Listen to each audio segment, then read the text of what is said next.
This month on the TCTV Training Show, we've got some exciting projects for you. A video about bros playing basketball, a look at a Livestrong program at the South Sound YMCA, we'll see a puppet show, and learn about some cool cats, the Wild Felids. It's March 2011. It's the TCTV Training Show. It's the TCTV Training Show. The TCTV Training Show. They're learning how to shoot and learning how to light, learning how to mic and edit right. These are TCTV's finest in training, doing their best with focusing and framing. It's the TCTV Training Show. The TCTV Training Show. You're watching TCTV. It's the Training Show. The TCTV Training Show. They will get better.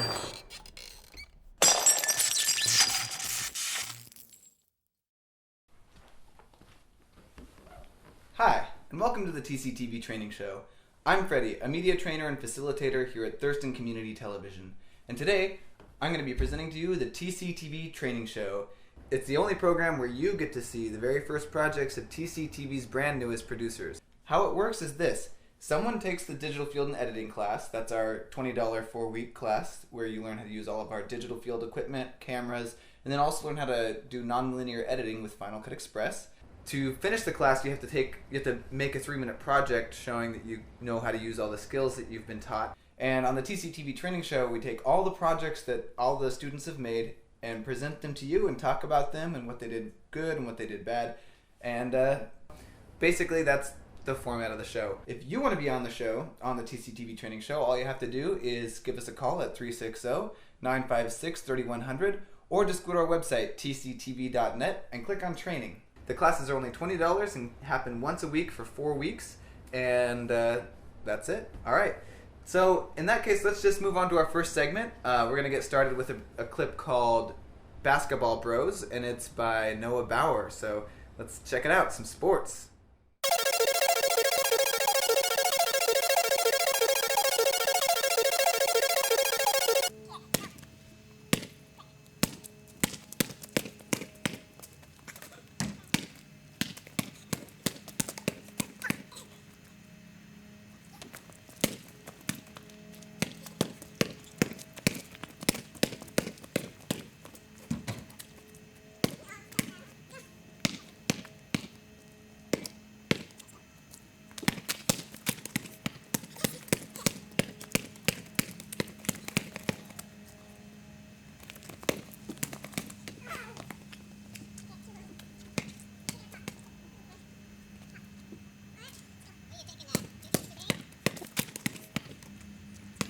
He's taking a video class.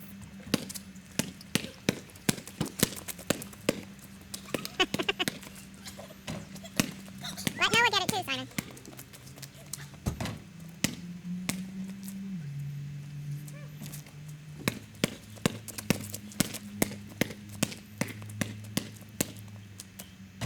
Get the rebound, Noah.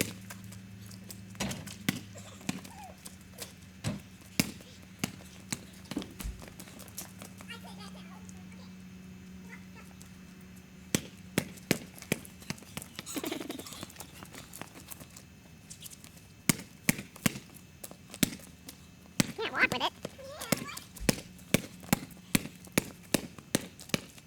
Try to get it from him, Noah.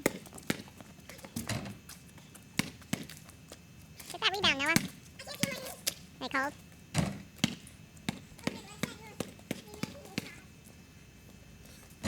Good, Noah. Almost, buddy.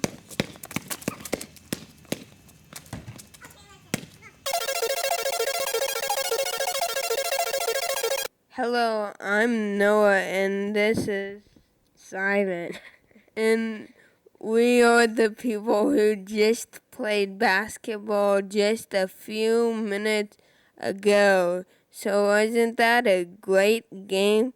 That was a fun game, and it was hard out there, and I couldn't feel my fingers afterwards, so yeah. Yeah, it was like really cold out there, and I was out of control all the time. what was your favorite part when I made it? So thank you for your time, Simon, and I hope you had a good time. Bye. Bye. Thanks a bunch, Noah. This was a great project. I saw you were using a couple techniques that are pretty good already, like the modify speed technique. A lot of people don't find that one right away because it's not with all the filters like everything else.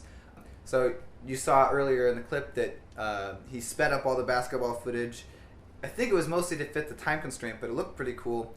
The way you do that is you go up to the modify menu and go down to modify speed. You click that and then you can set the duration you want or the percentage that you want. So that's how you do that. I really liked the intro and outro music that you had for all the titles, the really intense like doodle doodle doodle doodle. That was really good, and it made it feel very intense, and the graphics matched it really well. So that was a good use of sound, but I really would have, maybe next time you could try adding some sound actually onto the basketball footage as well, because when it had the whole sped up thing, it kind of sounded like chipmunks. Get that rebound, Noah. And I was glad to see that you also did an interview. That was really good. You and your brother interviewed each other.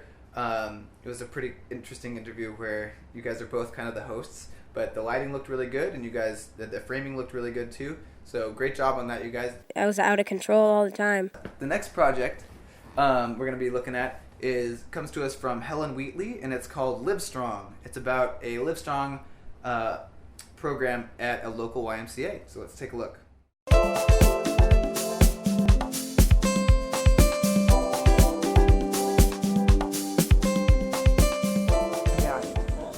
Livestrong at the YMCA is a partnership between the South Sound YMCA, the Livestrong Foundation, and the Fred Hutch Research Center up in Seattle. And our shared goal is that survivors and their families will turn to the Y as a support system so that they can move from active treatment towards healthy living. Well, the South Sound Y is actually a very unique, we're in a unique situation because we are a Livestrong at the YMCA, which currently at this year there's only 10 participating Ys across the country, and there have only been 20 otherwise in the 2 years before us. So we're blessed with that opportunity to work with Livestrong hands-on along with the National YMCA of the USA. And then in addition to that, we actually work with Fred Hutchinson with the Cancer Care Alliance and do the Exercise and Thrive program. And currently we have 2 classes that are going on, one here at the Briggs Y and the other at the Downtown Olympia Y. It's a really interesting program in that we have some flexibility. We have our members come in and we find out where they are with testing and so on, and then we introduce them to all the Nautilus machines, to a program that involves the machines as well as dumbbells and free weights. And then we also introduce them to a variety of programs that the Y actually has in its program so that they can make some choices as to what works best for them. We also have nutritionists come in. We have people talk about flexibility. We just try to introduce people very slowly back into exercise and trying to get their bodies back where they were before.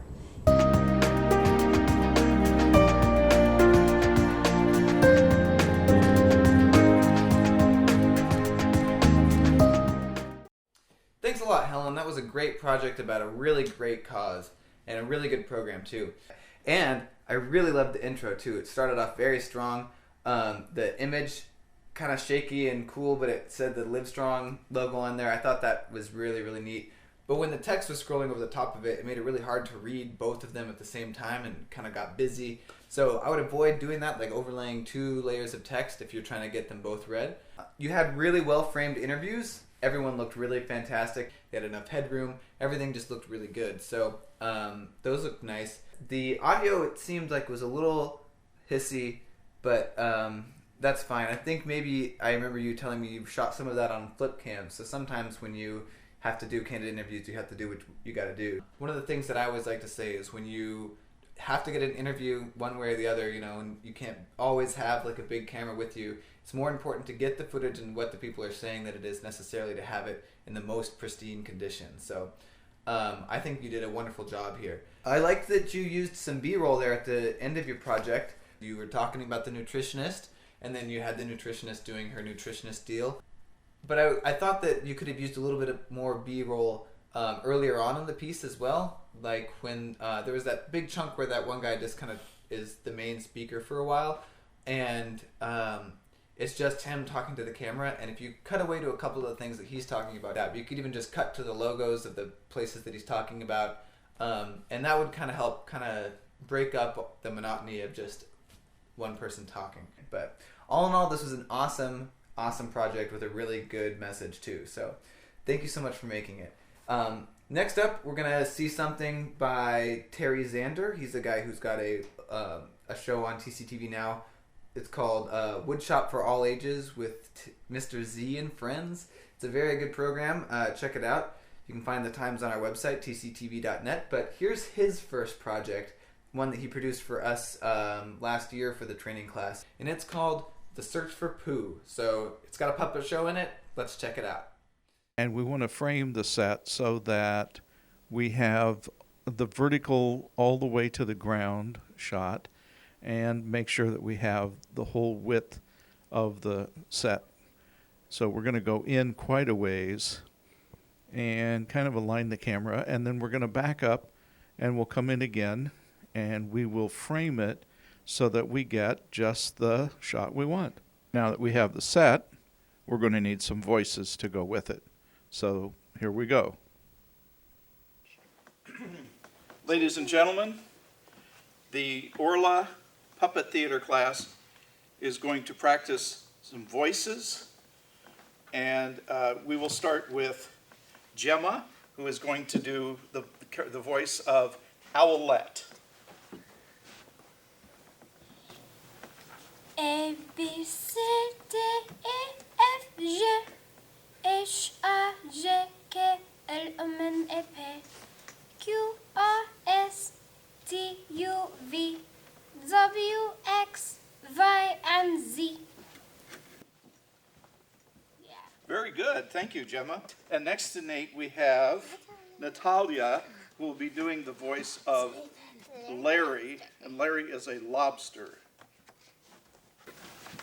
Anyways, it's Nathan, not Nate. ASBQRSTLJQRMYZ.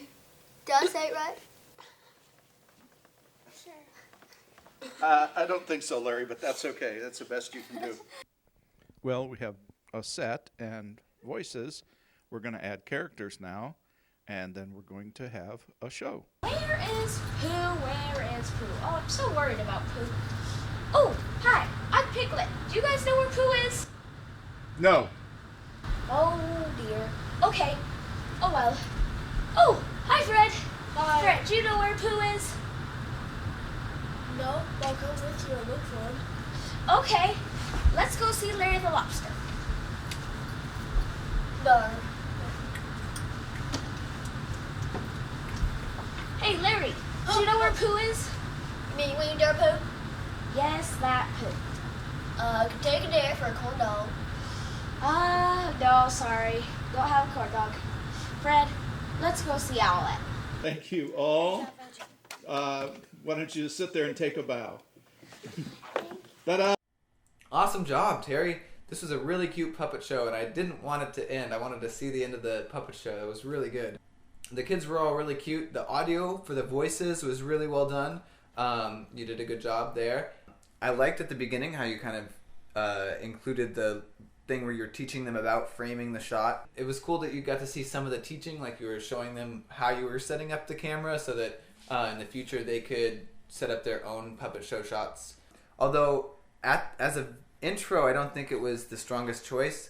It would have been great if you had something that said the title of the project at the beginning, a piece of text maybe that said "Searching for Pooh" and had the name of the the club that the kids were in or what have you. But other than that, you did a great job. The puppeteering was good. The voices were great. The audio sounded really good. Yeah, you did a wonderful job with this project, and I look forward to seeing you continue to produce stuff, and good luck on your show. So our final project tonight is by Robert Marino, and it's called Wild Felid. It's about like medium-sized wild cats. So yeah, let's take a look.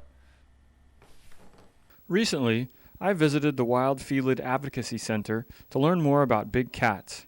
Rebecca took me on a tour. Hi, my name is Rebecca Littleton. I'm the Director of Volunteer Development here at Wild Felid Advocacy Center of Washington. Rebecca introduced me to 3 of the cat species here at Wild Felid. Here we have a Canadian lynx. Canadian lynx are almost extinct in the state of Washington. Part of the reason for that is, like Charles here, or we like to call him Chucky, they're very specialized in their diet.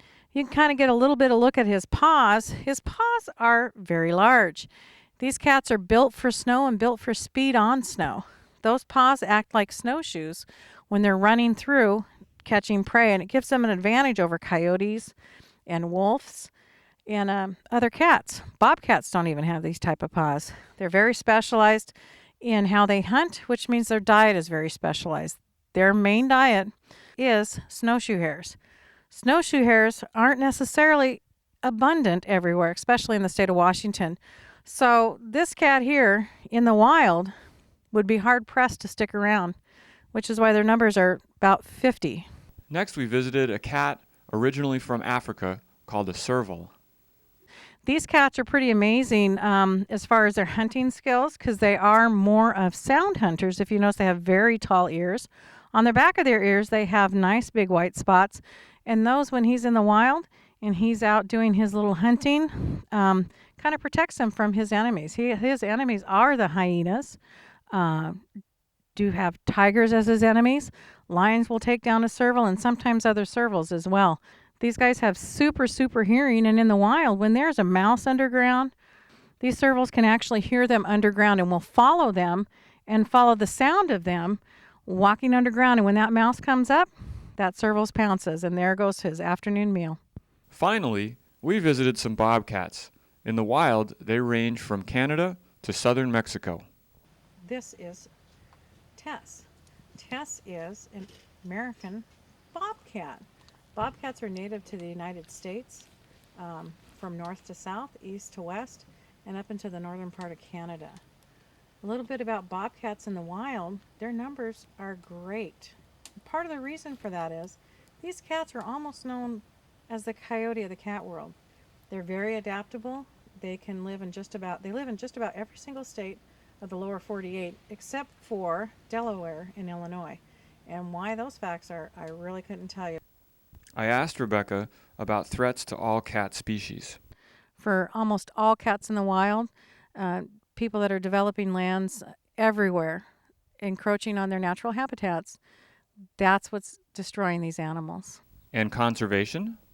For all cats in the wild, it is education. We can educate people as to what their importance is, the habitats, the type of land that they need, the type of food that they require, and be encouraged to live in their natural habitats without encroachment of development really is the best way to conserve their natural habitats.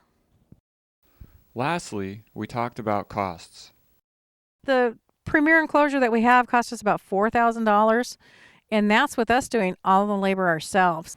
$4,000 may not be a lot for some people, but for a nonprofit that relies strictly on private donations, $4,000 is quite a lot. Thanks to the cats and people for a great day at Wild Felid.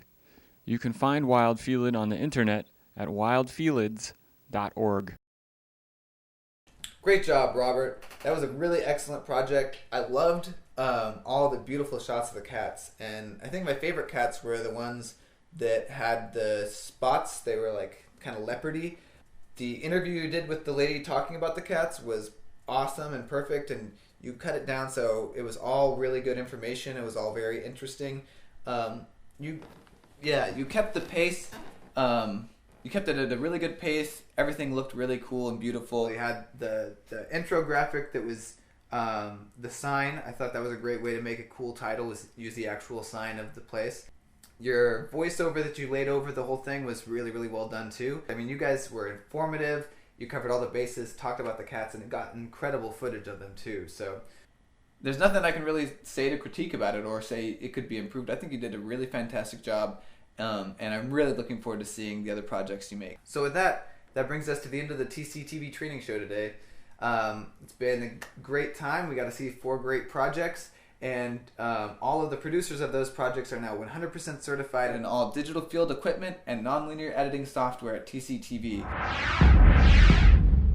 So you guys can use all of our stuff that we have at TCTV. Congratulations, you did it. Once again, if you want to be a part of the TCTV Training Show, you can take the digital field and editing class. We have them once a month. It's a $20 4-day class, and yeah, you can check that out. You can give us a call at 360-956-3100 if you want to sign up for a class or just have any questions about the TCTV Training Show or TCTV in general. And then you can also go to our website, tctv.net, and if you click on training, you can watch episodes of the training show or just find out more about the training show in general. So that's it for the TCTV Training Show. I hope to see you guys next month, and I hope you're having a great day. Okay, bye-bye. It's the TCTV Training Show. The TCTV Training Show. They're learning how to shoot and learning how to light, learning how to mic and edit right. These are TCTV's finest in training, doing their best with focusing and framing. It's the TCTV Training Show. The TCTV Training Show. You're watching TCTV. It's the training show. The TCTV Training Show. They will get better.